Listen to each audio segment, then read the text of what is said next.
네, 이서구와 황태순의 폴리토크 선택 2012.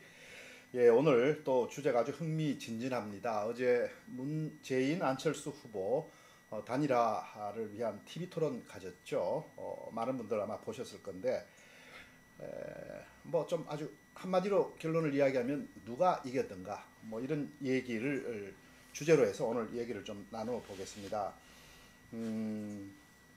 어떻습니까? 아마 우리 저 황태순 위원은 어제 또 TV 토론을 그 이후에 하고 하면서 뭐 여러 가지로 많은 분석들을 하셨을 것 같은데 뭐 전체적으로 어땠습니까? 쭉 보고 난 뒤에 어떤 평가가 되던가요? 소문난 잔치에 먹을 거 없다. 소문난 잔치집에 먹을 거 없다는 얘기였는데 사실은 문재인 안철수 두 후보가 그동안 보면은 참 어떻게 박빙의 승부를 겨루는 가운데 참 국민의 관심을 집중시키지 않았습니까? 집중시키는 가운데 그동안 마침 이른바 빅3라 할 수 있는 박근혜 또 문재인 안철수 세 후보다의 TV 토론이 한 번도 열리지 않았었습니다. 그런 가운데 어제 최초의 어떻게 이번 18대 대선의 최초의 빅3 중에 두 분이 그것도 후보 단일화라는 아주 진짜 보면 중차대한 그런 과제를 놓고 그 전제로서 토론한다고 해서 저도 정말 관심을 많이 갖고 왔어요. 그리고 마침 전에 모 방송에서 이제 출연 섭외를 받아서 같이 여러분들하고 같이 보면서 또 앞뒤로 평론도 하고 있는데 결론은 5명이 똑같은 의견이에요. 소문난 잔치집에 먹을 거 없다. 그리고 아까 우리 오늘의 주제가 누가 이겼느냐 하는 것 아닙니까? 둘 다 졌다. 둘 다 졌다. 그리고 누가 잘했느냐? 둘 다 못했다. 둘 다 못했다. 누가 덜 못했느냐? 네. 한마디로 문재인이 덜 못했다. 그렇죠. 문재인이 덜 못했고 덜 못했다. 네. 안철수 후보는 정말로 보면은 그동안 새로운 정치 그 우리 안철수 후보가 9월 19일 대통령 후보 출마 선언하면서 우리 사회를 낡은 체제와 미래의 가치의 충돌로 봤습니다. 그러면서 본인이 미래의 가치를 갖다 지향하는 미래의 가치를 여는 첫 맞이가 되겠다 하는 그런 이야기를 하면서 기존의 낡고 시들고 병든 정치와 좀 차별화된 정말 우리가 바라는 새로운 정치의 모습을 보여줄 줄 알았습니다. 그런데 그동안 보여줬던 후보 단일화 과정은 안철수 문재인 안철수 할 거 없이 둘 다 서로의 꼼수에 꼼수를 갖고 지금 그 서로 자기 요만한 단 1cm, 1mm도 손해보지 않겠다는 욕심에 가득 찬 그런 어떤 모습을 보여주고 있고요. 또 보면은 마지막 순간까지 가면서 그나마 열렸던 후보 단일화를 위한 후보 토론회에서 보여준 안철수 후보의 모습, 문재인 후보의 모습은 아까 말씀드린 대로 실망스럽게 짝이 없습니다. 특히 안철수 후보 같은 경우는 어제 100분 동안 제대로 눈도 제대로 못 맞추는 가운데 자료 보기에 급급했고 심지어는 무슨 뭘 물으면 그 자료를 찾지 못해서 그 이렇게 뭐 종이 보니까 아마 뭐 자문단이니 자문 교수들이 써준 것 같아요. 그거 찾는다고 정신이 없었고 그다음에 문재인 후보가 이런저런 어떤 질문을 나름대로 좀 그래도 찔러대면은 전형적인 동문서답 간혹 보면 이런 모습은 보입니다. 보니까 안철수 후보가 자기가 준비했던 그 질문 그런 부분이 나오면은 모범 답안 그건 아마 잘 외웠어요. 보니까 쭉 어떻게 뭐 암기하다시피 읽는데 그조차도 보면은 그 시츄에이션 그 환경과 그 분위기에 맞지 않는 그런 어떤 이야기. 그러니까 물론 예를 들어 A라고 물었으면 본인은 A 다시를 갖고 좀 쭉 설명을 하는. 그래서 저런 분이 과연 솔직히 말씀드리면 이런 얘기 될런지 모르겠는데 여기니까 가능하죠. 구청장 감도 안 돼요. 그것만 놓고 볼 때는 어제만 봐서는 어제만 놓고 볼 때 구청장 감도 안 되고 군수 감도 안 됩니다. 그리고 요즘 보니까 또 어제 그나마 한 가지 100분 동안 토론하는 가운데 한 가지 소득이 있었다 하면은 오늘 만나서 문재인 후보가 또 억지 춘향식으로 좀 밀어붙인 거죠. 오늘 만나자마자 바로 그냥 처음에 전격 제안을 해버렸죠. 그냥 그런 거 모르고 선빵을 날린다 그럽니다. 우리 저기 이거 할 때는 선빵을 날린 게 만나자. 그러니까 이제 마지 못해서 만나면 좋은 일이겠지요. 뭐 남의 일 얘기합니까? 어쨌든 오늘 만나기로 했어요. 그래서 10시 반에 이제 만나고 있습니다. 만나고 있으니까 그 결과가 나오는 대로 저희 알려드리기로 했고. 근데 문제는 그 후보도 아니라 이제 보면 오늘이 이제 목요일 아닙니까? 목, 금, 토, 일요일, 월요일 양일간 후보 등록합니다. 그날 등록 분명히 이분들이 11월 6일 날 이른바 두 분이 만나서 저 후보 단일화에 합의했을 때 후보 단일 후보로 후보 등록하겠다. 즉 후보 등록 전에 단일화를 이미 이루겠다. 합의를 한 거죠. 합의를 했죠. 11월 6일. 근데 그것도 보니까 요즘 보니까 참 꼼수를 쓰는 것 같은데 어쨌든 그 단일화 방식이 이제 여론조사밖에 없는데 여론조사 갖고 대통령 후보를 갖다 결정한다. 오늘 혹시 여러분 이거 보고 계신 네티즌 여러분께서는 오늘자 조선일보 제일 뒷면을 봐주세요. 그러면 그 조선일보 정치부장 대우인 주용준 기자가 김행의 고해성사와 뭐 어쩌고 저쩌고 네. 있습니다. 2002년 노무현 정몽준 노무현 그 후보의 그 여론조사를 통한 후보 단일화가 얼마나 보면 파렴치하고 그다음에 역사를 퇴행시키며 한마디로 사기였는가 하는 것을 당시의 대변인이자 정몽준 후보 국무처의 대변인이자 협상팀의 일원이자 여론조사 전문가 그분 이런 얘기를 하더군요. 자기는 그때 너무 나이브했다. 그러니까 과학으로서 과학으로만 접근했다. 여론조사를 과학으로만 접근을 했지 거기에 정치적 꼼수와 어떤 술수와 모략과 음모와 계략과 심지어 사기까지 있는 줄 몰랐다.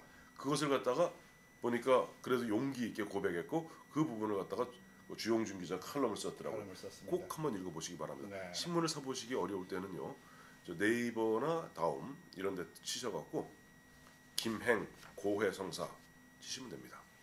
예, 오늘 우리가 좀 나누고자 하는 이야기의 전체적인 평가 그리고 이제 상황에 대한 평가를 다 한꺼번에 다 이야기를 해주셨습니다. 저는 어제 이 TV 토론을 이런 점에서 아주 주목을 하면서 봤습니다. 안철수 후보가 어느 정도로 토론을 해낼 것인가, 그리고 어느 정도 국정 현안에 대해서 준비가 돼 있는 것인가. 그 점에 대해서 전 집중을 해서 봤습니다. 왜냐하면 근데 몇 점 주셨어요? 결론이 같습니다. 저도. 그래요. 현안은 정치 현안, 정국 현안, 국정 현안은 단시간에 공부해서 되는 게 아닙니다. 그래서 과연 그게 어느 정도인가를 저를 예의주시해서 봤습니다.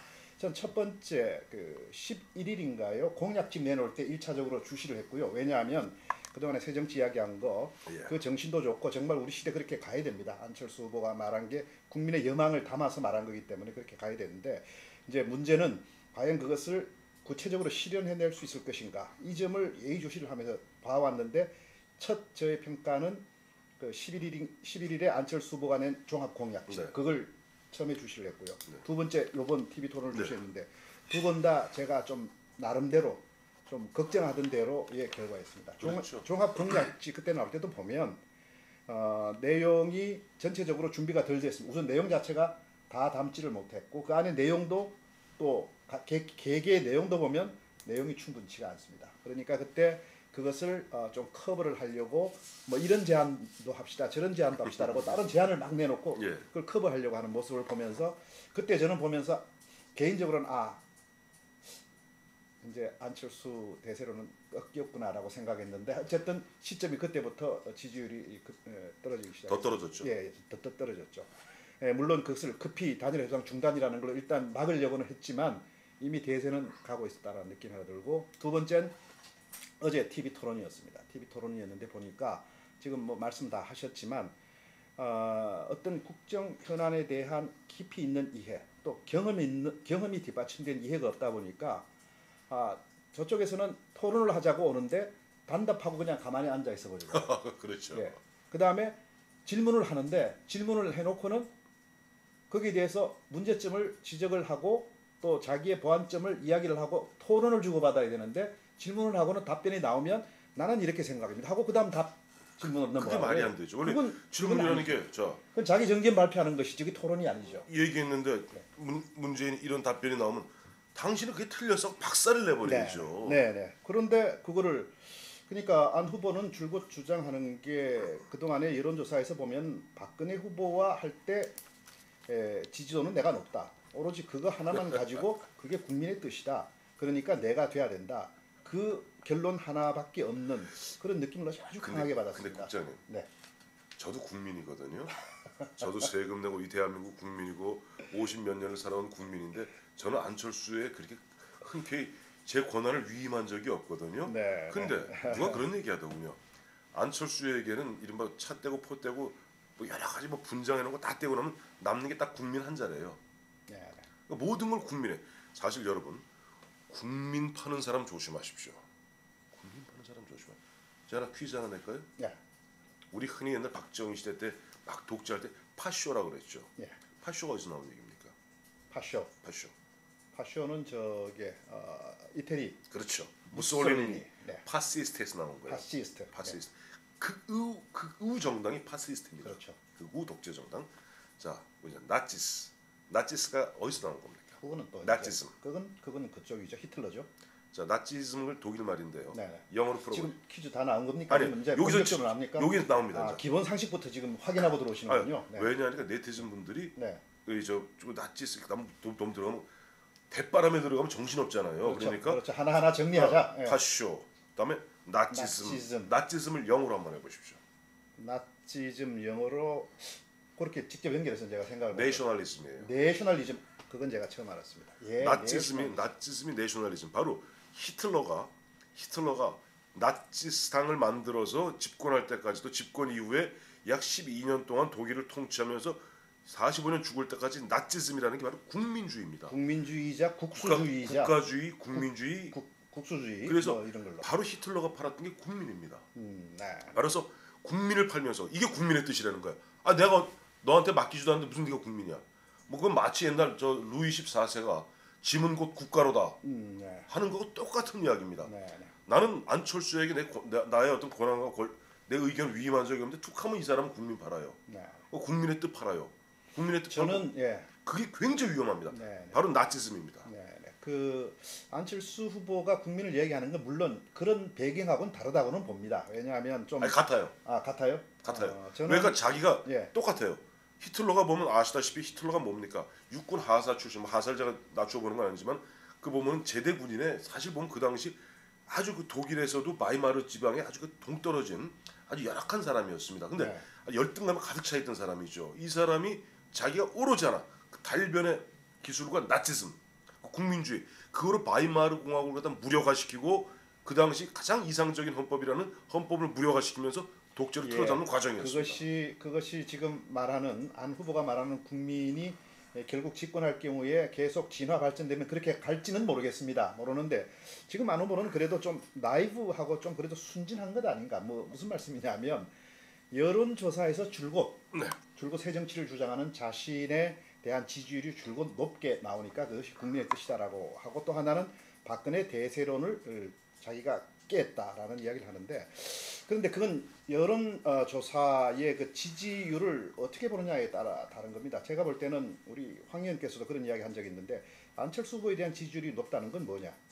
안철수 후보를 말하는 게 아니고 안철수를 통해서 나타난 국민의 새정치 여망. 새정치 여망을 어떻게 담으려고 보다 보니까 안철수란 사람이 한 사람 있는데 일단은 저기가 적정하구나라고 해서 실어낸 것이지 안철수가 아니거든요. 아니죠. 그 사람의 경륜과 병력을 본 것이 아니죠. 예, 그다음에 새정치의 여망이란 건 그것이 현실에서도 이행될 수 있고 실천될 수 있느냐라는 건 또 약간 별개의 문제가 있지 않습니까? 아무리 우리가 이상이 좋아도 지금 우리 현실적으로 우리 뭐 어떤 조직에서도 마찬가지 아닙니까? 뭐 소통이 된다 안 된다 이런 조직 항상 장에 대해서는 불만이 있는 것인데 그러나 그건 또 종합적으로 끌고 가다 보면 부분적으로는 그런 불가피한 면도 있기 때문에 끌고 가는 게 있는데 그럴 경우 여론조사를 딱 실시하면 그 장은 무조건 나쁘다라고 다 할 거란 말이에요. 그런데 자 그러면 실제로 자 그러면 이제 이 사람을 하고 그러면은 주장한 저 사람을 올릴 것인가라고 실제로 물어보면 사원들이 그렇게 답을 못 하거든요. 그건 피부로 느끼고 있거든요. 이런 지지율의 차이가 있는 것을 안 후보는 나이하게 생각하는 것 아닌가 이런 생각이 들어요. 그러니까 문재인이 얘기한 게 저거 아닙니까? 그러니까 저로 하자, 그러니까 적합도로 하자, 적합도로 하자. 요즘 조금 말을 바꿔서 이제 하도 저쪽에서 우겨대니까 그럼 지지도로 하자. 지지도도 이제 자신 있으니까. 지지도 자신 있고 사실은 기본적으로 대통령 후보 앞으로 그냥 이렇게 하세요. 그냥 가위바위보 하세요.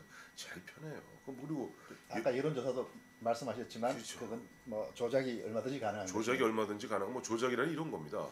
조작이라는 게 꼭 무슨 뭐 악의적으로 조작하는 경우도 있겠지만은 가장 그 심한 조작 중에 하나가 면접은 오늘 보니까 오늘 아침 신문 보니까 오늘 22일인데 하루 만이면 뚝딱 하고 여론조사 할 수 있다고 그래요. 어느 여론조사 전문가 그렇게 이야기했더군요. 참 기가 막힌 얘기인 게요. 네. 이런 게 있습니다.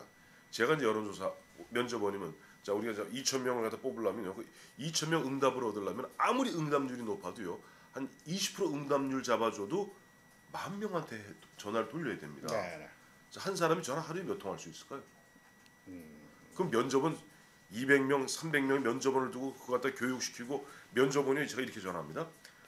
제가 이제 보면 저 속으로는 사실 안철수를 좋아해요. 그리고 문재인 별로 싫어요. 그러면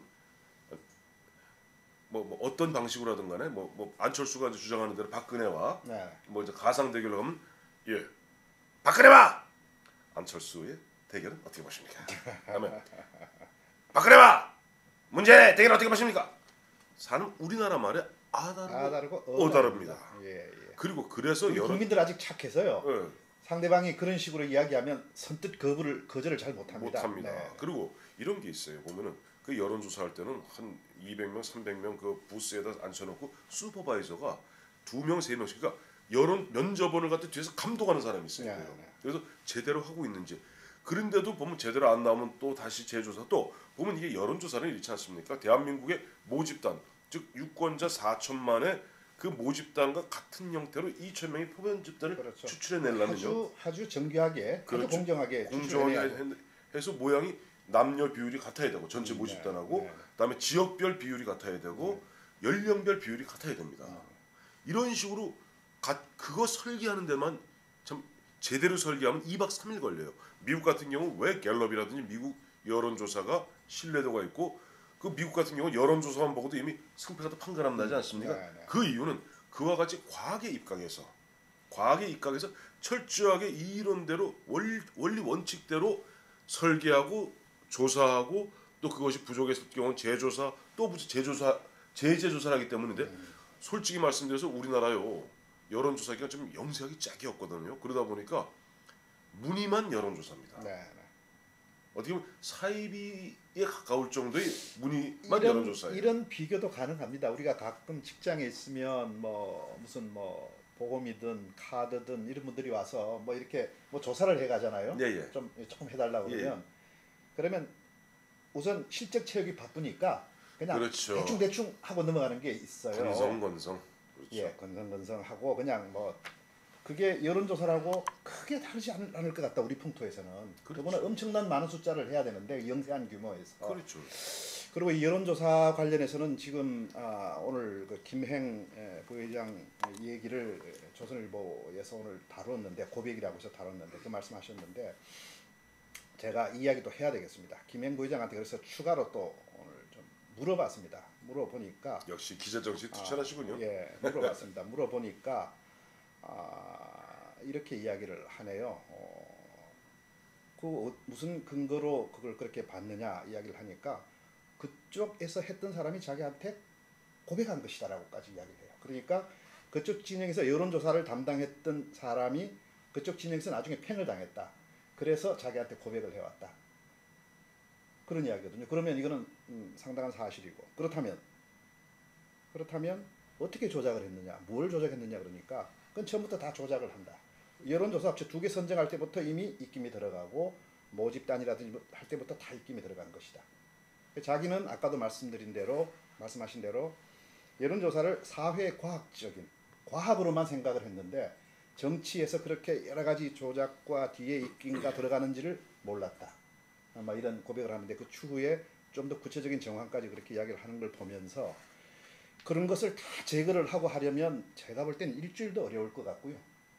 한 2주일 이상은 돼야 될 것 같은데 그걸 하루 만에 한다. 안 되고 2007년 한나라당 대선 후보 경선 때도 마찬가지였지 않습니까? 사실상 지난번에 조작이었다라는 게 지금 저기 학교가 계신 분 최수중 그 방통위원장 그걸 학교라고 표현하죠. 그 학교라고 그러는데 인생학교. 인생학교 지금 뒤늦게 저 노인방 가 계시는데요. 이제 그분이 그 당시 이제 보면 대한민국 굴지에 가장 최고라고 알려져 있는 한국갤럽 회장이었죠. 물론 그분이 여론조사 전문가는 아닙니다. 그러나 여론조사 전문가한테 그와 같은 정치적으로 아주 민감한 사항을 하다 지시할 수 있는 위치에 있었습니다. 대주주였기 때문에. 근데 아까 우리 국장님 말씀하신 대로 그때 뭡니까? 대의원 투표에서 박근혜가 이겼어요. 근데 여론조사에서 이상하게 됐어요. 당내 여러 가지 그 기반이라든지 역학 관계 모든 것을 볼 때 그때 이명박 후보가 이길 수가 없었죠. 없었죠. 그 한나라당 선거로만 갈 때는 이길 수가 없었죠. 없었는데 여론조사 바깥의 여론조사 힘으로 그냥 이렇게 눌러버린 건데 것이죠. 그 최근에 보면 그 여론조사도 조작된 것 아니요, 아니냐라고 기억 안 나세요? 최시중 검은 처음에 이 문제 작년 파이시티 문제 나오고 나왔을 때 네. 얘기했잖아요. 그 돈 받아서 어디다 썼느냐? 여론조사에 썼다고 얘기했잖아요. 뭐 근데 그렇다고 내가 그 조작했다고까지는 이야기 안 했으니까 아이, 참 그 이야기가 그 이야기다. 저기 오늘 또 하나 재밌는 속담 하나. 네. 그런 걸 둘러치나 매치나라 그러는 둘러치나 매치나. 똑같은 얘기입니다. 아 그래서 이게 참 어제 보면서 좀 실망스러웠습니다. 실망스러웠고 안 후보의 어떤 그 인식을 보면서 저는 이런 조금 그러니까 국민을 이야기하고 첫째, 두 번째는 절대 물러서지 말라라고 이야기한다 자기한테. 누가 국민이 어느 국민이? 뭐 지지자들 있겠죠. 아 그거는 누구도. 예. 제가요 우리 국장님 말씀하시면 전 진짜 정치판에서만 25년 굴렀잖아요. 네. 가장 현명하고 가장 냉철한 후보자가 실제 자기의 지지보다 한 2배 내지 3배 정도를 부풀려 생각합니다. 네. 보통은 5배에서 10배예요. 그럼 그 주변에 보면 늘 맹종자들밖에 없어요. 왜? 뜯어먹을 게 있으니까. 하다못해 지금 보면 안철수 후보 주변에 있는 사람들 물론 뭐 자원봉사하는 사람도 많습니다만은 네. 대다수가 보면 1,540억이 넘는다는 안철수 돈이 언젠간 풀릴 것이다. 그게 지금 1,540억 돈 어떻게 나오는지 그거 모르시죠? 그거 저 주식 팔아서 한 거 말입니까? 아니 주식 팔아 이미 그거는 900억 그건 재단에 간 거 재단에 간 거 빼고 나머지 부분 이번 저 월간조선 11월호에 보면은요 네. 뭐 좀 한 달 지났습니다만은 그걸 추정을 했어요. 조선일보하고 특수관계는 아니죠. 오늘 조선일보를 주로 지금 인용을 많이 하시는데 아니 대한민국에서 뭐 제 1등 신문인 것만은 뭐 그건 뭐 성향과 뭐 상관없이 현재까지는 그래도 부수는 제일 많다. 부수하고 열동률이 제일 높은 거 사실. 전반적으로 이 종이 신문이 좀 이렇게 구독률이 떨어지긴 하지만은 그 중에서는 그래도 여전히 그런데 네. 1,540억 정도의 재산이 있다고 그래요. 네, 네. 안철수 후보 물론 주가가 요동치게 좀 떨어졌겠지. 근데 네. 어쨌든 안철수가 그렇다 보니까 주변에 사는 특히 보면 많은 자원봉사자들 중에서 알게 모르게 뭔가 좀 생각하고 있는 사람이 많습니다. 네, 네. 그리고 또 개인 이해관계가 달려 있으면 안철수가 지금 이 마지막에 가위바위보를 해서라도 이기면 대통령이 됐다고 착각하는 사람들이 많아요. 그러니까 이 사람들 죽어도 물러나지 말라고 얘기하는 것인데 그 사람들도 물론 국민은 국민인데요. 전체 국민은 아닙니다. 저는 이 단일화가 오히려 독이 됐다. 지금 그동안의 과정을 보면서 이게 오히려 독이 됐다. 일단 뭐 이것으로서 어떤 그 흥행 이른바 말하는 흥행 내지는 국민적인 관심 고조 지지율 높이기로 이끌어 가려고 했는데 결과적으로는 독이 됐다라는 생각이 들고 어쩌면 그 전에 준비가 안 된 게 더 근본 아닌가 이런 생각도 들고요. 그러니까 김지아 시인이 얼마 전에 안철수 후보에 대해서 깡통이라는 표현을 썼죠. 어제 마침 그거 갖다 현장에서 현장은 아니죠. 방송사에 앉아서 진짜 큰 대형 스크린으로 보면서 느꼈던 것이 역시 오족의 김지아 시인이 참 보면은 그 통찰력이 있는 분이구나. 벌써 상당 기간 전부터 안철수는 깡통이다.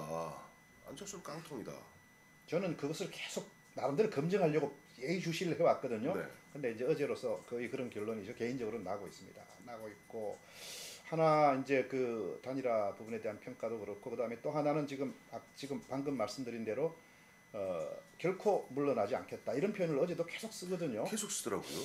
그래서 그걸 보면서 어쩌면 이게 결렬될지 물론 아직은 가능성은 낮다고 보지만 어쩌면 결렬될지 모르겠다라는 생각까지 왜냐하면 워낙 안 후보의 그 의지가 물러서지 않겠다라는 의지가 워낙 강하게 표출이 저한테는 되더라고요. 그래서 저는 의지가 고집으로 보이던데. 이거 잘못하면 물론 그쪽 지지자 입장에서의 잘못하면이라는 표현인데 잘못하면 결렬되는 것 아닌가라는 생각까지도 들기도 하는데 모르겠습니다. 아직까지는 가능성은 좀 낮지만 워낙 그래서 그렇다는 생각이 지금 하나. 제가 오늘 국제 폭탄 선언 하나 할까요?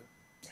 사실은 오늘 새벽에 그 방송 토론하고 폭탄 선언을 했는데 다른 참 같이 했던 정치평론가 교수님들 다 동의했는데 문제는 그 방송이 어제 너무 늦게 11시 15분부터 시작돼갖고 1시 반쯤 얘기하는 바람에 별로 주목을 받지 못했는데요. 오늘 좀 추려서 이야기를 좀 하시죠. 폭탄 선언하겠습니다. 예. 오늘 요즘 10시 반부터 안철수 문재인 후보 후보단 마지막 협상 뭐 단판 들어갔는데요. 이거 결렬될 수 있습니다. 왜냐하니까 후보 단일화가 우선은 결렬되겠죠. 우선 결렬시키죠. 우선은 결렬되겠죠. 결렬시키고 이럴 가능성이 있습니다. 가능성인데요. 지금 안철수 후보 캠프에도 두 가지 흐름이 공존하고 있습니다. 네. 하나는 민주통합당 쪽에서 온 사람들, 이른바 박선수, 송호창 등 이런 쪽 흐름이라는 것은 그래도 우리가 11월 6일 날 후보 단일화 합의를 약속하고 네. 그것도 단일 후보 등록이 전에 단일 후보를 만들었다고 약속했기 때문에 어쨌든 그걸 만들어 가야 된다 하는 그런 흐름이 있고 또 그 외에 자발적으로 참여했던 많은 교수분들 같은 분들은 어디에 방점을 두냐니까 아까 국장님 말씀하셨던 안철수 바람의 주인공이 바로 안철수 바람의 주인공이 안철수가 아니라 바람이라는 부분. 즉 안철수가 인기를 끌었던 것은 정치 혁신, 정치 개혁, 정치 혁명을 이야기하고 처음에 나올 때 뭐라고 그랬어요? 나는 어느 진영에도 속하지 않는다. 무소속 대통령. 나는 정치가 바뀌어야 국민의 삶이 바뀐다. 날 꽃이 들고 병든 정치, 정당 정치건 물러가라. 그다음에 국회의원 줄여라. 뭐 이런 얘기할 때 사람들이 환호했던 거예요. 때문에 일단 자기의 아이덴티티로 다시 돌아가서 이번에 후보 등록을 합니다. 왜냐? 놀랍게도 지금 후보 등록 우리 투표용지가요. 12월 10일 날 인쇄가 돼요. 그러니까 제가 지금 생각하는 이야기하고 같은 맥락이네요. 어쩌면 결렬될지 모르겠다. 이게. 그 얘기해 보세요.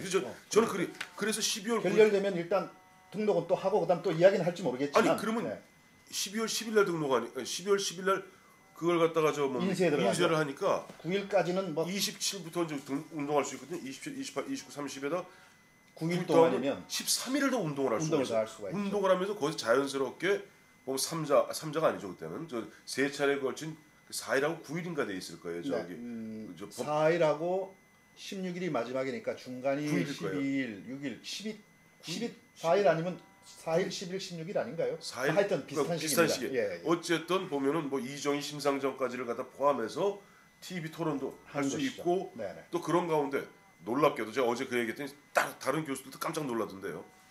그걸 까맣게 잊고 있었던 거예요. 우리가 2002년 같은 경우는요.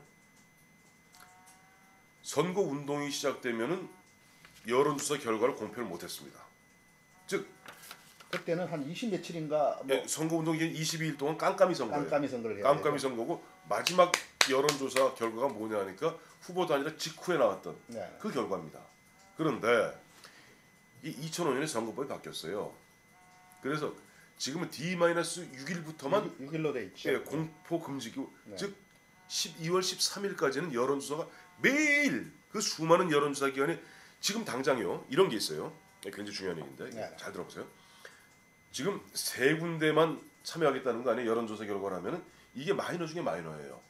그러니까 이른바 앞에 빅10 메이저들은 아무도 안 하려고 그럽니다. 딱 한 군데 빼놓고는. 지금도 그렇던가요? 그거는 어느 정도 알고 계세요? 이건 알고 있어요. 알고 계세요. 지금 세 군데 내부적으로 내정을 해놨어요. 민주당 안철수 측에서. 내부적으로는. 그래서 해놨는데 이 여태까지 그동안 공모를 했거든요. 자, 그저 여론조사 참여할 업체 덤벼라 그랬더니 뭐 마이너들이 뭐 저요 하고 왔는데 메이저 1등부터 10등까지 딱 한 회사만 좀 들어와 있어요. 그런데 만약에 이런 식으로 했을 경우 공정성도 문제인데 아까 말씀하신 대로 문재인 안철수가 다 후보 등록합니다. 그런 상태에서 가면은 그때는 뭐 대한민국 굴제 뭐 TN 소프레스 뭐 한국 갤럽 뭐 리서치 미디어 리서치 뭐 이런 많은 굴지에 1등부터 10등까지 아마 매일 실시간으로 매일 여론조사가 나옵니다. 왜? 그걸 할 수 있으니까. 그거 굉장히 객관적이죠. 그걸 보면서 한 12월 8일이나 9일쯤 최종적으로 12월 4일 날 TV 토론 한번 해보고 그 당시 흐름을 봐갖고 중도 포기하는 그래서 단일화시키는 그런 시나리오라기보다는 그 가능성 그런 가능성이 있기 때문에 내가 보니까 안철수 후보 쪽에서 마지막까지 벼랑 끝으로 자기를 모는 거예요. 협상단들이. 그래서 저는 여기서 결렬되고 일단은 이분들은 저거만 한 가지 사과하면 되거든요. 우리가 11월 6일날 약속한 부분 중에서 후보 그때 기한을 정했죠. 등록 전에 하겠다라고. 그거 이제 문재인이 얻은 그 소득이잖아요. 그거 하나 얻었죠 그때. 그거 하나 얻었어요. 그 부분에 대해서는 사과하면 12월 9일까지 시간을 갖다 무려 12일을 더 벌게 됩니다. 그 부분 관련해서 저도 최초에 비슷하게 생각했습니다. 이 단일화 협상 아직 시작되기 전입니다. 계속 문재인 후보 쪽에서 요구를 했죠. 빨리 하자라고 하니까 안철수 후보가 답을 안 하면서 계속 새정치 이야기만 할 때 그때 그런 생각을 했죠. 안 후보는 자신의 새정치 이념 또 자신의 정치적인 어떤 여러 가지 포부를 이야기를 계속 해나가는데 방점을 둘 것이다. 그래서 단일 합성이 금방 되지 않을 것이다. 라고 이야기를 했는데 전격적으로 했거든요. 아마 그건 그 당시 뭐 호남 특히 유권자들이 이러다가 단일화 안 되겠구나 해서 지지율이 옮겨가다 보니까 그때 이제 다급해서 그러면 이야기를 해보자라고 해서 한 건데 안 후보가 이런 점에서는 좀 실수면 실수고 정리가 안 된 부분 또는 결단을 안 한 부분이 하나 있는데 예를 들면 국민의 여망을 받아서 새 정치를 쭉 펼쳐나가는 것 그것이 우선이냐 아니면 박근혜 후보를 교체하는 게 우선이냐를 먼저 정했어야 되는 것 같습니다. 근데 처음엔 제대로 정했는데 처음에는 제대로 정했는데 정했죠. 나중에 정치 혁신에서 바뀌었죠. 나중에 이 문 후보하고의 이야기 과정에서 그 다음에 어떻게 보면 지지자들 중에서 단일화를 해야 된다는 지지자들 쪽이 안 후보에 대한 지지자들이 옮겨가고 하니까 좀 급해져서 바뀌어버린 것인데 그러나 이 국면을 크게 보고 설사 안 된다 하더라도 이 국면을 크게 보고 그 부분을 분명하게 정해놓고 갔어야 되는 것인데 지금 와서 오락가락하게 돼버린 겁니다. 갈팡질팡. 예, 오락가락하게 돼버린 겁니다. 오히려 그 부분을 정해놓고 새정치 쪽으로 끝까지 갔으면 이번엔 안 되더라도 다음에 어떤 그 국민적인 지지는 더 커지고 본인의 어떤 여러 가지 정치 경험은 더 쌓이고 크게 보면 본인한테 그게 더 좋지 않았을까. 저는 이런 생각이 저는 국장님 생각 100% 동의하는 게 뭐 앞에 무왕장한 부분은 다 이제 지나간 거니까 일단 이제 뭐 과거로 흘려 보낸다 하더라도 네. 11월 14일입니다. 지난주 수요일이죠. 11월 14일 날 안철수 후보 측의 이제 유민영 대변인이 결렬 선언을 하잖아요. 정확히 잠정 중단 선언을 했죠. 잠정 중단 선언. 저는 박수를 쳤습니다. 드디어 안철수가 정신을 차렸구나. 안철수가 안철수다울 때 안철수입니다. 네. 근데 안철수가 안철수답지 않으니까 지지율이 떨어지는 거였어요. 근데 지지율이 문제가 아닙니다. 아까 국장님 말씀하신 대로 안철수는 우리나라 지난 1948년 대한민국 정부가 수립한 이후 1997년 IMF 맞을 때까지 우리는 그렇게 50년을 살아왔던 거예요. 네.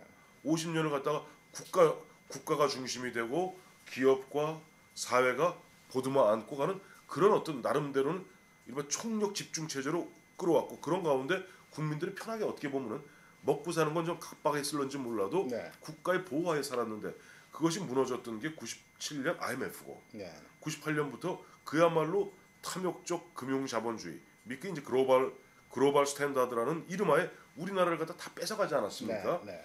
이런 가운데 보면은 재벌은 더욱더 커지고 우리 민간인들 서민들의 삶은 정말 팍팍해지다 못해서 이제는 모두가 어떻게 보면 내가 좀 이런 표현이 뭐합니다만 이게 그람시의 법칙입니다. 그람시가 이탈리아 그 사회주의자 그람시가 얘기한 대로 거의 그나마 자영업자들이 거의 다 농노 수준으로 전락하고 있습니다. 네. 예전에는 집에서 우리 예전에 양품점이라는 거 아시죠? 예. 우리 다방이라는 거 아시죠? 다방 그게 이제 우리가 60년대 70년대까지는 다 그 자기가 자영업자였어요. 네. 다 몰락하고 이제는 보면 이른바 뭐 좀 무슨 대재벌에서 하는 옷가게 점원으로 전락해 있습니다. 네.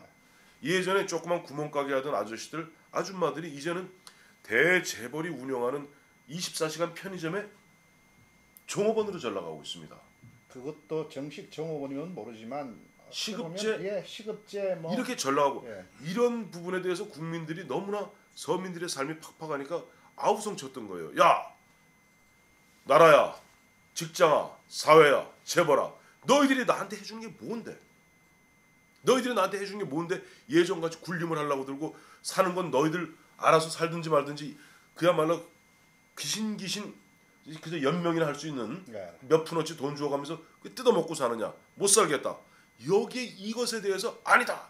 내가 바로 이러한 어떤 국민들의 어떤 구앙시앙 레즘을 뛰어넘겠다고 나왔던 분이 구체제를 뛰어넘겠다고 뛰어넘고 무너뜨리겠다고 나온 분이 바로 안철수 교수입니다. 네. 근데 그 안철수 교수의 그 순수하고 열정적이고 그 우리 서민들의 마음을 힐링 보듬어 안아주었던 그것은 어디 가고 9월 19일 날 이분이 출마 선언하면서 안철수 교수가 아니라 정치인 안철수가 되면서부터 드디어 기성에 낡고 시들고 병든 그 정치 문화에 그대로 어떻게 포로가 되어가는 예. 너무나 안타까웠어요. 예, 예. 그래서 저는 1월 14일 날 그분이 저 유민영 대변인을 통해서 잠정 중단 선언했을 때 드디어 안철수의 살 길이 생겼다. 바로 파기 선언해라. 네. 어디 나가서 그 얘기했습니다. 파기 선언하고 내가 잠시 일시 내 초심을 잃고 대통령 되겠다는데 내가 눈이 어두웠습니다. 그래서 제가 이른바 그들이 내미는 무슨 까닭인지 모르지만 박근혜를 꺾고 새누리당을 막아야 된다 하는 정권 교체가 제일 중요한 가치라고 올려 세우면서 제가 국민들이 저에게 보내주었던 시대가 저한테 부여했던 정치 혁명을 통한 이른바 우리 사회의 어떤 한 단계 업그레이드라는 자기 소명을 잊어버렸습니다. 저는 이 순간이라도 그 민주통합당과 과거 정몽준이가 노무현한테 사기당했듯이 사기당한 것에 대해서 국민들께 사과드립니다 하면서 자기 길을 갔으면 안철수는 이번은 몰라도 네. 이번에는 아마 지금도 박근혜도 벌벌 떨잖아요. 안철수 네. 때문에. 어제도 문재인 상당히 걱정했죠. 단일화 협상 들어가기 전까지는 상당히 아니, 걱정했는데 지금은 느긋해진 것 같아요. 근데 그런 차원에 떠는 게 아니라 안철수가 지난 1년 동안 우리 사회를 갖다가 이러한 식으로 그 계속 변화를 촉구하고 하다 보니까 정말로 보면은 민주통합당, 새누리당, 기성정당이 나름대로 언제 그렇게 자기들이 기득권 포기하겠다 그런 얘기 언제 했습니까? 그렇죠. 예, 예. 그것만 해도 대단한 걸 안철수는 이루었습니다. 어마어마한 일을 이룬 겁니다. 네. 어떻게 보면 낡고 시들고 병들고 그냥 완고하고 기득권에 꽉 잡혀 있는 새누리당에서 자기들이 자기 입으로 기득권 포기해서 우리가 일 안 하면은 세비 안 받겠습니다. 뭐 안 하겠습니다.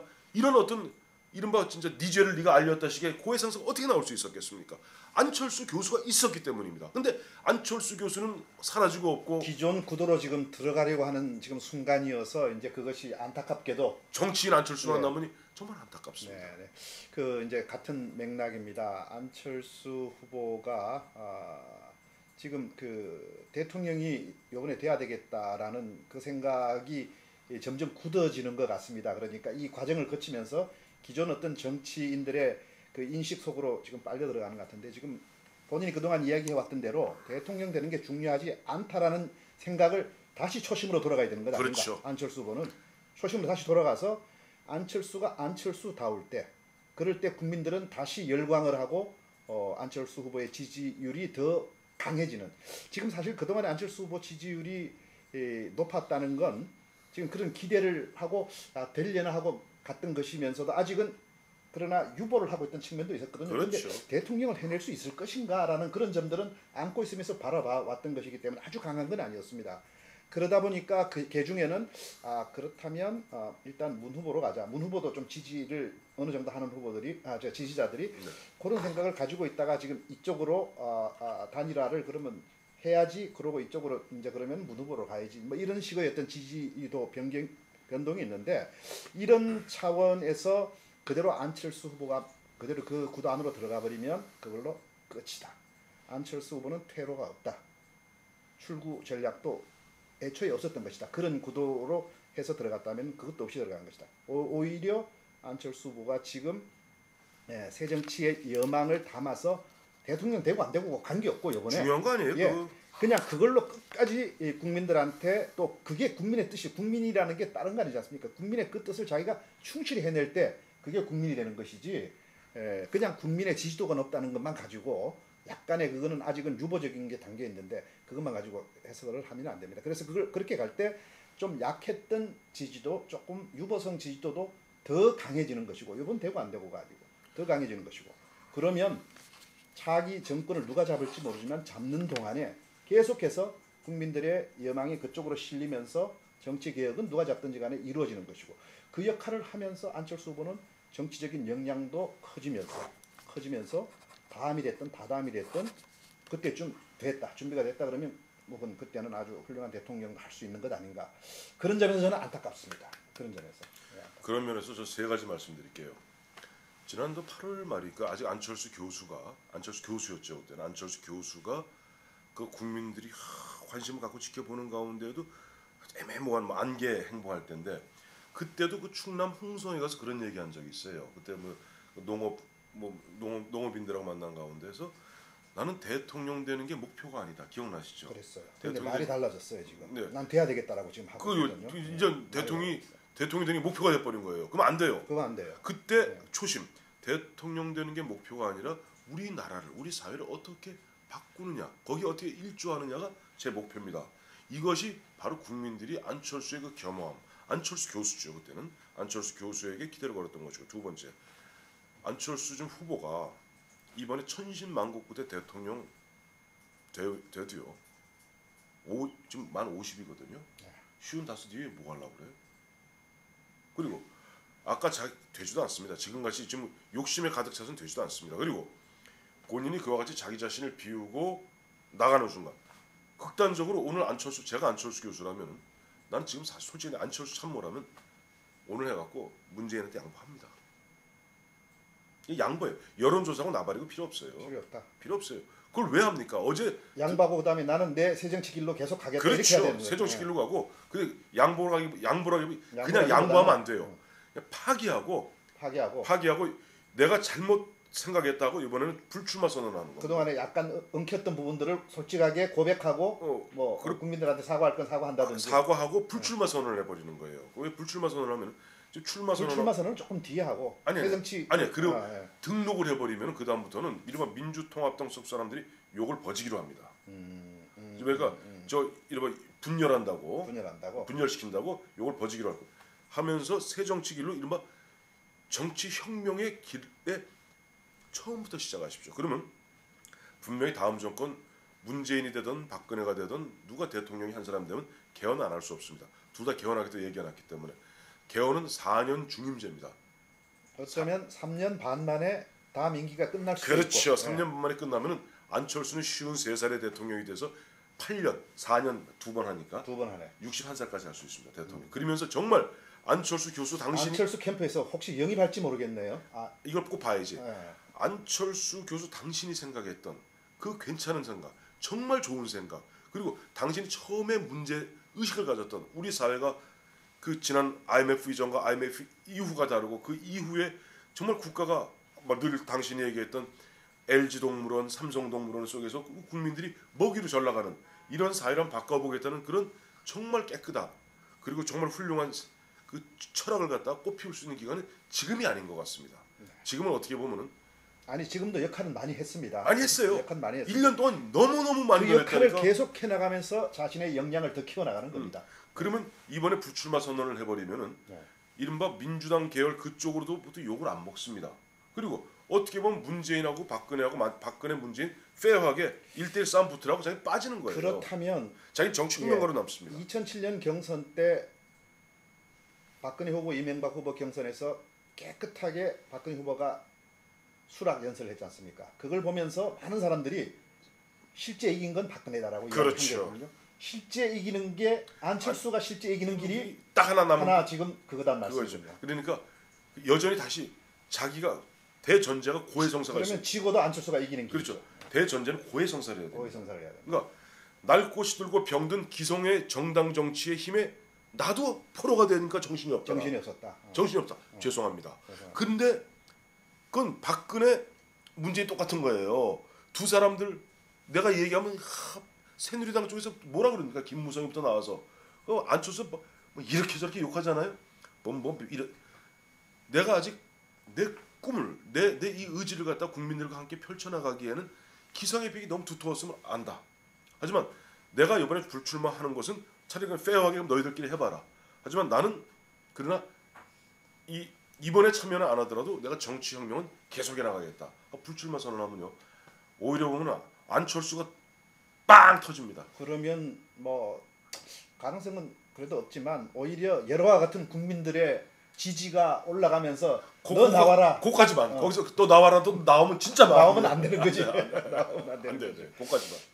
그게 약간 상황은 다르지만 서울시장 후보 양보할 때 하고 똑같은 이야기거든요. 그렇죠. 그러면서 본인의 여러 가지 준비도 해나가고 그럼요. 또 이번에도 그렇게 해나가고 글쎄요. 저희들 오랫동안 정치를 봐온 사람들 입장에서는 그렇습니다. 지금 그렇게 보는데요. 왜냐하면 안철수 후보가 저는 개인적으로 얼마나 준비됐냐를 봤는데 요번에 준비가 충분히 됐다고 보면 요번도 가능하다고 봤습니다. 그런데 아직 준비는 안 됐다.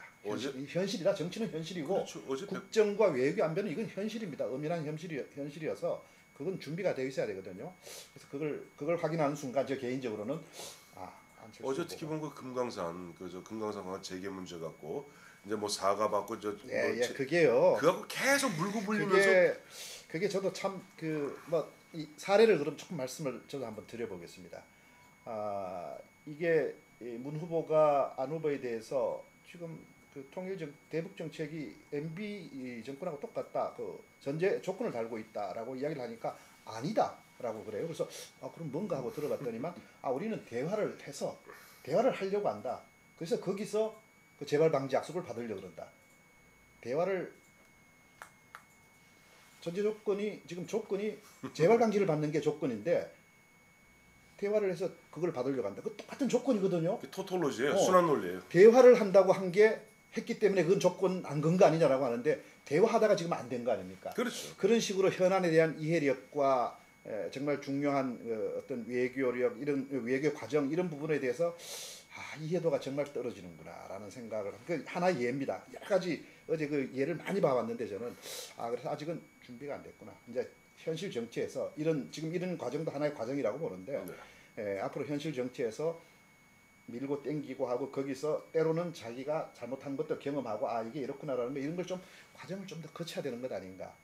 그런 사례들을 제가 하나 지금 생각이 들어서 하나 이야기를 좀 맞습니다. 그 어제도 보니까 종합적으로 보면은 이제 다시 한번 정리해 보면은 안철수 바람이 지난 이제 10월 이제 정확히 따면 9월이죠. 9월부터 이제 일기 시작해서 10월 26일 날 이제 서울시장 보궐선거에서 승리하고 11월 달에부터 이제 막 본격적으로 바람 불지 않았습니까? 네.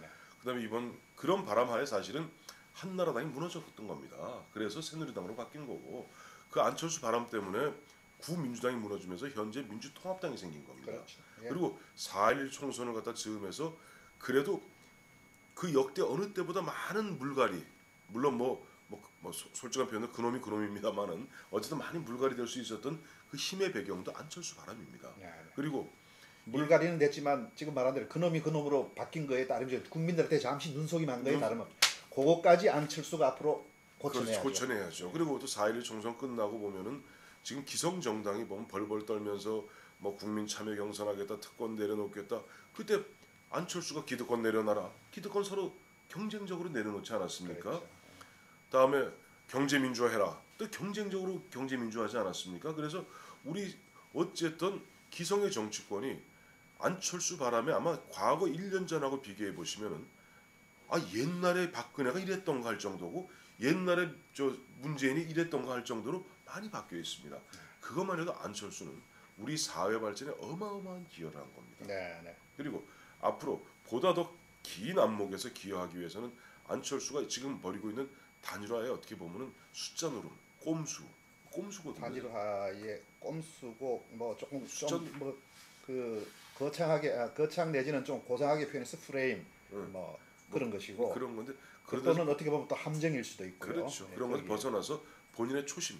나는 대통령 되는 게 목표가 제가 아니라 볼 때는 그 단일화 협상을 다급하게 하자고 한 게 그 지지율 변화 때문에 그랬거든요. 그렇죠. 지지율을 생각하지 않는다라고 했지만 지지율을 생각하고 있었던 겁니다. 그 그때 대통령 욕심이 낀 거죠. 욕심이 낀 겁니다. 그때 더 과감하게 예. 저는 정말 지지율에 연연하지 않겠다. 정말 새 정치로 계속 가면 또 국민들이 저를 지지해 줄 것이다. 이렇게 갔어야죠. 맞아요. 그렇게 갔어야죠. 그 지지율 때문에 지지율- 다급하게 이야기를 하자고 나온 거거든요. 그 단일화자 덜렁 나오니까 예. 더 떨어진 거죠. 더 떨어진 거죠. 근데 이제 보면 어제로서 사실은 보면 처음이자 뭐 사실은 저 후보 등록 전에 처음이자 마지막 그 보면 양자 대결이었는데 그 100분 동안의 짧은 시간이었지만은 보면 사실 안철수 후보가 정신은 좋으나 아직 실천할 수 있는 힘이 좀 딸리고 그 뭐랄까 경험과 경륜이 미숙하다는 부분은 그걸 본 사람들이 또 그것을 보고 이 국민들에게 전해주는 언론이 공통으로 느끼는 겁니다. 네. 참고로 어제 아까 저 모두에 말씀드렸는지 모르겠습니다만은 어제 그 TV 토론을 우리 같이 함께 봤던 4명의 전문가와 1명의 앵커가 공이 그 앵커에 누가 덜 못했느냐, 누가 잘했느냐, 문재인 다 잘했다 그러고 또 바로 근데 일단 그 채널은 일단 보수 채널인데 패널은 아닌 패널은 아니에요. 있죠. 패널은 정확히 반반이었어요. 반반이었습니까? 반반이었어요. 보수와 진보 성향 뭐 약간 곽동수 교수라고 이제 뭐 진보의 최고 논객, 뭐 진중권 같은 사람은 비하를 받도 못한 아주 논객이 있어요. 그런 네. 분들. 또 서울대 이제 한주섭 교수. 네. 그다음에 이제 뭐 약간 그 좀 중도 진보성의 신율 교수 그리고 중도 이렇게 4명이 나왔었거든요. 네. 근데 공이다 보면은 문재인이 잘했다. 또 마침 그러면서 보면 20명 우리나라 보면 교수 및 정치 전문가들 해서 밤에 그 오밤중에 보니까 이제 다 일일이 취재를 했더라고요. 그 PD 그룹에서. 그 보니까 20명한테 긴급 여론조사했더니 13명이 문재인이 잘했다. 네. 문재인 승. 다만 문재인이 잘했느냐는 좀 유보적인 게 안 후보가 토론이라든지 어떤 서로 간의 그 정책에 대해서 비교 토론을 전혀 안 하는 바람에 문 후보가 어느 정도인지는 드러나지가 않은 그런 점이 하나 그렇죠. 있습니다. 문 후보는 계속 공격적으로 들어가려고 했는데 안 됐죠. 잘했다는 표현 취소하고요. 문 후보 승. 문 후보 일단은 두 사람 간에서는 문 후보 승인데 13대 7로. 문 후보가 과연 그런 걸 다 갖췄느냐는 어제 토론만 봐서는 아직은 알 수는 없다. 없지만은 그러나 안철수 후보가 너무나 아직 보면 준비가 덜 돼 있다. 그러니까 아직 보면은 이런 거 있잖아요. 저는 안철수 후보가 우리나라에서 이제 100년에 한 번 나올까 말까 한 동량이라고 생각합니다. 네. 그런 동량을 갖다가 그 젊은이들하고 공감하고 소통하고 그러면서 그 보면 감성적으로 엄마 그분은 남성이지만 참 여성스러울 정도로 엄마 같은 이미지를 주거든요. 그러면서 정말 우리 사회에 필요한 동량인데 조금은 좀 더 깎고 다듬어야 될 것이 아닐까. 그런 면에서 아까 제가 감히 뭐 안 후보님이나 안 후보님을 갖다가 지금 그 모시고 또 저 옆에서 그 도와드리고 있는 많은 참모분들인데 제가 굉장히 좀 뭐랄까 송구한 얘기입니다만은 긴 안목으로 안 후보를 위해서 또 우리나라를 위해서라도 안 후보가 좀 어떻게 보면 결단 6.29 선언보다 더 큰 결단을 갖다가 내려주었으면 하는 개인적 바람도 살짝 얹어봅니다. 안 후보가 나왔을 때 그리고 그 현상을 쭉 봐오면서 결국 안철수 후보는 불쏘시개가 될 것이다 민주당에 이런 이제 예상들이 나왔습니다. 그건 안철수의 그 어떤 국민적인 여망을 기존 정치인들의 어떤 그 수법으로 그것을 일단은 좀 지지도를 좀 끌어올리는 그리고 버리고 하는 이런 거였습니다. 그래서 지금도 민주당 쪽에서는 솔직히 그럴 겁니다. 안철수를 불쏘시개로 쓰고 싶을 겁니다. 그리고 일정 부분 성공은 했습니다. 이미 성공했죠. 문재인 후보의 지지율이 아주 급등했지 않습니까? 그건 안철수 후보와의 단일화 협상 여러 가지를 하면서 그 상승하게 된 겁니다. 마찬가지로 새누리당도 사실은 내심 안철수를 좀 우리 쪽으로 끌어들이는 좀 노력들을 해야 되지 않느냐, 물밑 협상을 해야 되지 않느냐는 이야기들을 관계자들이 했거든요. 네. 안철수 후보에게 바라고 싶은 건 앞으로 정치를 계속 하더라도 그런 기존 기성 정치권에서 그런 어떤 영입 제의를 하는 것에 대해서는 좀 단호하게 배제를 하시고 들어가는 순간 저는 끝난다고 봅니다. 단호하게 거절을 하시고 새 정치의 그 길로 계속 좀 매진을 해 나갔으면 좋겠다. 저도 그렇습니다. 그것이 기성 정치권이 정신을 좀 차리게 만드는. 왜냐하면 현실적으로는 지금 나라를 이끌기는 아직 준비가 좀 덜 됐으니까 할 수 있는 사람들은 어차피 지금 기존에 준비된 사람이 할 수밖에 없으니까 다만 하는데 제대로 할 수 있도록 제대로 된 바람을 일으키면서 견제 역할을 하면서 새로운 희망을 주는. 희망을 주는. 그러면서 본인의 어떤 정치적인 식견이나 정치하는 법, 국정운영법들을 좀 키워나가는 그쪽으로 해줬으면 하는 생각이 드는데요. 모르겠습니다. 오늘 결론은 그렇게 난 건가요? 우리의 결론은 그렇게 났는데 예. 우리의 결론은 그렇게 났습니다. 이제 안 후보의 최종 결론이 남았습니다. 어떤 결론을 내릴지 모르겠는데요. 자, 근데 아직까지 뭐 제가 계속 이제 이 문자를 봤던 이유가 오늘 10시 반부터 문재인 안철수 문재인 두 후보 뭐 만난다 회동한다 그래서 뭐 결과 나오나 봤더니 뭐 아직 오는 게 없네요. 아까 저도 그쪽으로 봅니다. 오늘 결론 나기 어렵지 않을까. 오늘 어차피 TV 토론하면서 만나자 그래서 한번 만나는 그래서 좀 뭐 그런 분위기 아니겠는가 보는데 나기 어렵지 않을까 이런 생각이 들고 안 후보가 어떤 결심을 할지 자꾸 물러서지 않겠다라는 이야기를 저는 자꾸 이게 조금 이게 어쩌면이라는 생각이 자꾸 드는데 말이죠. 그 제가 보니까요.